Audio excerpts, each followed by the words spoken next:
बागवान भाइयों, मैं दिनेश बच्चौ महाराष्ट्र पिनाकल एग्रीटेक से। आज हम कोटखाई में शांता जी के बगीचे में आए।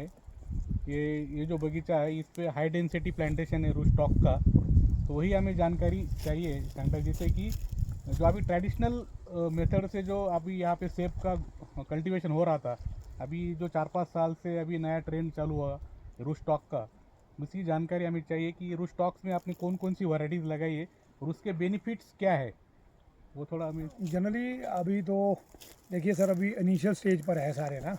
इतना ज़्यादा अभी लगा नहीं है मेरे ख्याल से। 1% किसान भी अभी नहीं गया है ओवरऑल हिमाचल प्रदेश में।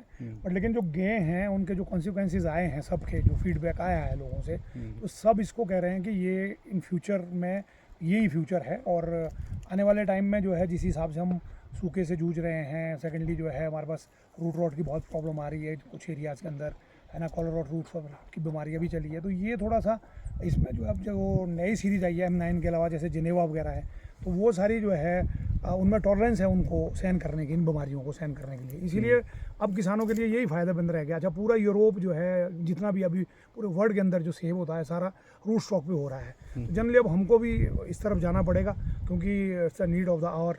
क्योंकि हमारे को अदरवाइज़ क्या होगा कि हम लैग कर जाएंगे इंटरनेशनल मार्केट में, क्योंकि कंपटीशन बहुत हो गया है। आप देख ही रहे हैं कि WTO की वजह से सेब बाहर से बहुत इंपोर्ट हो रहा है और वो अच्छे रेट ले जाते हैं और फैच कर जाते हैं अच्छे रेट, और हमारा सेब जो है फिर लुढ़क जाता है। इसलिए हमको भी उनको कम्पीट करने के लिए रूट स्टॉक पे आना पड़ेगा। और जो हमारे यहाँ इस ऑर्चर्ड में लगा हुआ है, ये जिसमें अभी आप खड़े हैं, ये M9 पे लगा हुआ है। और ये वाला जो लेफ्ट वाली जो रो है, ये रो आपकी गालाज की है, और राइट रो जो है हमारी डिलीशियस किंग रॉड एंड जैडमन की है।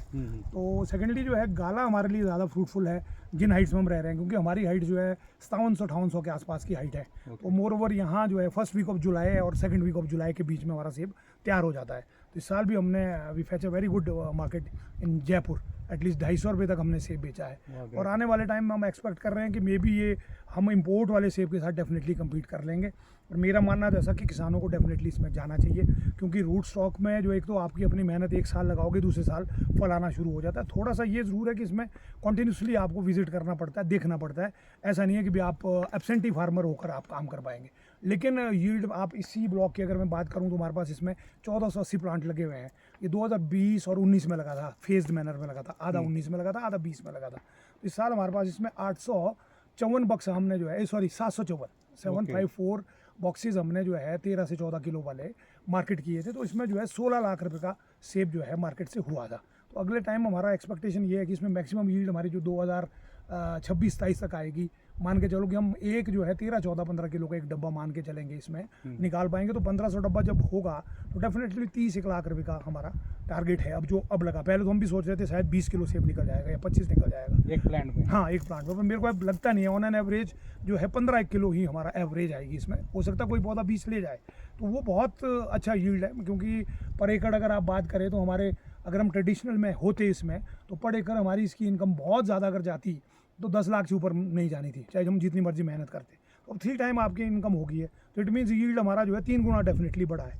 तो मेरा तो निवेदन सरकारों से भी रहेगा, अभी तक बड़े समय से हम बोली जा रहे हैं कि इस पे जो है जिस तरह से उत्तराखंड में, कश्मीर में हॉर्टिकल्चर डिपार्टमेंट जो है अनुदान देता है, उपदान देता है, सब्सिडीज़ दे रहे हैं किसानों को, अगर इसमें हिमाचल प्रदेश में भी जो है इसको अनुदान दे किसानों को, तो डेफिनेटली किसान इसकी तरफ डाइवर्ट हो जाएगा और चेंज हो जाएगा और रेडिकल चेंजेस आएंगे और इकॉनमी डेफिनेटली ऊपर उठेगी। हमारे जो GDP में हमारा जो एटलीस्ट जो है हिमाचल प्रदेश का कम से कम 13 से 14% हिस्सा हमारा जो है सेब का है। और जिस समय आप कोरोना के टाइम में जो है हमारे जो GDP था बहुत डाउन रहा था, लेकिन हिमाचल प्रदेश एक ऐसा राज्य था कि जिसका +3 था। तो मतलब वो कारण हॉर्टिकल्चर स्टेट की वजह से, कि हमारा हॉर्टिकल्चर से बहुत बड़ा रेवेन्यू आता है, 6000 करोड़ रुपए की इकॉनमी है। तो इसमें अगर थोड़ा साइंटिफिक तरीके से सरकारें, यूनिवर्सिटी और बड़ा पॉजिटिव होकर किसान को भी खास तौर पे उसको भी थोड़ी सी मेहनत करनी पड़ेगी और जाना पड़ेगा रूट स्टॉक की तरफ। जो हमारा अनुभव अभी तक रूट स्टॉक का है वो डेफिनेटली बहुत फेवरेबल है। तो सिर्फ मात्र हमारा भी अभी 5 साल का ही एक्सपीरियंस, ऐसा नहीं हो सकता कल को कोई ऐसी डिजीज़ आ जाए, वो हो सकता है गलत भी हमारा अनुमान हो। पर अगर ये हमको 20 साल तक भी जो जिन फार्मर्स के एक्सपोजर विजिट जो है बाहर के लगे हैं, कोई न्यूजीलैंड गया, कोई यूरोप में गया है, उनसे चर्चा करने के बाद हमें पता चला कि वहाँ पर तो 25-25 साल के पौधे भी हैं, वो 20 साल में इसीलिए अप्रूट कर लेते हैं क्योंकि वहाँ कंज्यूमर का टेस्ट बदल जाता है। तो हमारे यहाँ ऐसा कुछ नहीं, हमारे यहाँ तो डिलीशियस बड़े सदियों से चला हुआ है। अब गाला नया टेस्ट डेवलप हुआ है मार्केट के अंदर, बहुत अच्छा मार्केट ले रही है। आने वाले फ्यूचर में क्या होता है वी डोंट नो, लेकिन मेरा ऐसा मानना है कि यील्ड डेफिनेटली हमारी बढ़ जाएगी। तो रूट स्टॉक पे जाना मेरा समझता हूँ कि एक समझदारी वाला कदम होगा किसान अगर रूट स्टॉक पे जाते हैं। बहुत ही अच्छी बात है। लेकिन सर इसमें अभी इनिशियल अभी कोई फार्मर 1 एकड़ 2 एकड़ लगा रहा है, तो इनिशियल इन्वेस्टमेंट कितना है इसका? इन्वेस्टमेंट इसका थोड़ा ज़्यादा है। इंपोर्टेड प्लांट महंगा आता है। आज की डेट में हमारा यूरो जो है बढ़ चुका है, हमारा डॉलर काफ़ी ऊपर चला गया, हमारा अदरवाइज पैसा नीचे आया है। उस करके 700-800 रुपये का प्लांट वहाँ से चलता है ये। और फिर सेकेंडली ट्रेलिस का इसका बहुत बड़ा खर्चा है, जो ये ट्रेलिस लगाना पड़ता है। पहले तो इंपोर्टेड आता था, अब तो खैर चलो यहाँ बनना शुरू हो गया है। मेरा मानना तो ऐसा कि जो और किसान इसमें जाना चाहते हैं, एटलीस्ट इसमें 1500 से 1800 के बीच में पर प्लांट खर्चा है ही है। तो अब अगर कोई बंदा 1000 प्लांट लगाना चाहता है तो उसका खर्चा बहुत आ जाएगा। तो उसमें अगर उसने उस एक्स्ट्रावेगेंसी से बचना है, मतलब मैं फ्यूल खर्ची तो नहीं बोलूँगा इसको, उसके लिए उसको क्या करना चाहिए, रूट स्टॉक को इम्पोर्ट करना चाहिए बाहर से। इम्पोर्टेड रूट स्टॉक, वैसे तो यहाँ भी अब रूट स्टॉक मिलना शुरू हो गया, बहुत सारे नर्सरी मैन है जो यहाँ रूट स्टॉक दे रहे हैं। थोड़ा सा इशू हमारे यहाँ क्या आता है कि हमारे यहाँ रूट्स उतनी प्रॉपर बन नहीं पाती है। ऐसा नहीं है, प्लांट उनके भी बन रहे हैं, ऐसा नहीं है, बन रहा है प्लांट। और अगर चलो जिसने इंपोर्ट करना हो रूट स्टॉक इंपोर्ट कर ले, साइनवुड की तरफ बहुत लोगों के पास आ गया है, साइनवुड यहाँ से यूज़ करे। और मेरा जो एक्सपीरियंस है कि उसमें ग्रोथ ज़्यादा बेटर है इंपोर्टेड प्लांट के बनिस्बत। ये मेरा अपना अनुभव है। देखो मैं कोई ऐसा नहीं बोल रहा हूँ, जिसने इंपोर्टेड प्लांट लगाने वो प्लांट लगाए। तो अगर खर्चा थोड़ा कम करना तो रूट स्टॉक से स्टार्ट कर सकता है। अगर तो गवर्नमेंट अनुदान देते तो डेफिनेटली फिर तो 3 साल का पौधा वहाँ से आएगा, चौथे साल ही आप प्राप्त कर लोगे, ऐसा मानना है। अभी आपने ये जो 2019 में ये प्लांटेशन किया था, जी। तो अभी एक्चुअल यील्ड कब आया इसका? एक्चुअल इसका हमारे को 2025 और 26 में हमारे को क्लियर हो जाएगा। अब 26 में जो हाईएस्ट यील्ड जो आएगी उसके ऊपर जाने वाला है नहीं है। तो अब हमारा मानना ऐसा है, जो मैंने अभी पहले भी बोला कि हम 15 kilo definitely on an average इससे आ जाएगा, जो अभी तक का हमारे को शुरुआती रुझान लग रहे हैं। जिस हिसाब से इस साल भी क्रॉप थी, अगले साल क्रॉप आएगी, उसमें और नया एक एक्सपीरियंस ऐड हो जाएगा। तो 15 किलो तो मानता हूँ कि इतना तो हो ही जाएगा। 3-4 साल का वेटिंग पीरियड, ब्रेक इवन निकलने के लिए 4 ब्रेक इवन के लिए 4 to 5 ईयर। अगर आपकी अच्छी मेहनत है तो 4 साल में भी निकल सकता है, लेकिन 5-6 साल तो ब्रेक इवन पॉइंट आ जाएगा। फिर उसके बाद आपका कमाई का सामना है। अब वो डिपेंड करता है कि मार्केट अगर जिस तरह की तो अभी मार्केट मिल रही है, वो तो जिसको कह सकते हैं, हमने कभी सोचा भी नहीं था कि इतना महंगा सेब बिकेगा। अब अगली बार के लिए तो हमारी एक्सपेक्टेशन और ज़्यादा होगी। 250 बेचा तो हम आप अगली बार सोच रहे 270-80 और 300 रुपये तक भी जा पाएगा, ऐसा है। यानी आप डिफरेंशिएट अगर करेंगे गाला और डिलीशियस में जी, तो अभी लो एलिवेशन में और हाई एलिवेशन में, तो आप कौन सी वैरायटी को रिकमेंड करेंगे? सर रिकमेंडेशन तो मैं कह नहीं सकता हूँ, बट लेकिन ये दोनों ही इंपॉर्टेंट है, क्योंकि इसमें आपको पॉलिनेशन भी तो चाहिए ना सर। क्रॉस पॉलिनेशन के लिए गाला का पॉलिनेशन डिलीशियस से होता है, डिलीशियस का पॉलिनेशन गाला से होता है। It is required. हाँ ये है कि भी आपकी रेशियो 50-50 ना होकर, मेरे ख्याल से जिन एलिवेशन कम है 6000 की हाइट से या 7000 की हाइट से नीचे, तो 70% गाला पे जाएँ लोग, 30% डिलीशियस पे जाए, क्योंकि डिलीशियस भी रिक्वायर्ड है। क्योंकि बिना डिलीशियस के फिर गाला नहीं लगेगा, क्रॉस पॉलिनेशन होगा ना सर इसका। पर अभी तक जो मतलब मार्केट में जो अच्छा प्राइस जो है गाला ने ही लिया है। ज़्यादा महंगा गाला बिक रहा है डिलीशियस से 20 से 30 रुपये किलो ज़्यादा। इस साल हमारा 250 रुपये गाला बिका था और 230 रुपये हमारा जो है डिलीशियस बिका था। तो वैराइटीज़ दोनों लगानी पड़ेगी। और डिसीज और पेस्ट मैनेजमेंट में अभी जैसे अभी ज़्यादा रेजिस्टेंट यानी रूट, अभी जैसे अभी ट्रेडिशनल वैराइटीज जो है, जी, उसमें अभी हमने देखा हिमाचल में रूट रॉट और रूट बोरर्स के और कॉलर रॉट के बहुत सारी प्रॉब्लम थी हमारे ट्रेडिशनल में। बिल्कुल ट्रेडिशनल में।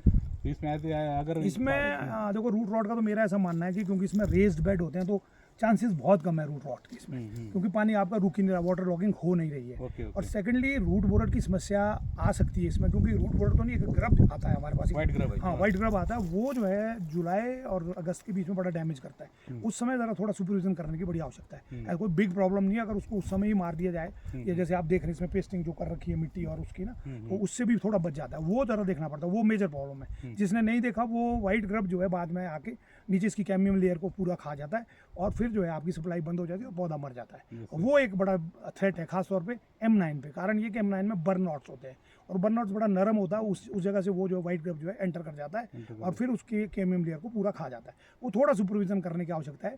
जुलाई में जब बीटल्स आती है, बीटल एग देगी, एग से जो है वो लार्वा तैयार हो जाता है, वो लार्वा इसको खाने के लिए है। अदरवाइज बाकी अभी इसमें कोई ऐसा बीमारी कोई है नहीं। फंगल डिसीज और बैक्टीरियल डिसीज की ज़्यादा बीमारी नहीं के चांसेस बहुत कम है, कारण ये कि रेस बेड है। और अब तो जो जेनेवा सीरीज आ गई है सर, उसमें तो जनरली वो root rot, collar rot, crown rot, even then आपका फायर ब्लाइट और वुली एफिड सब के लिए उसमें टॉलरेंस है।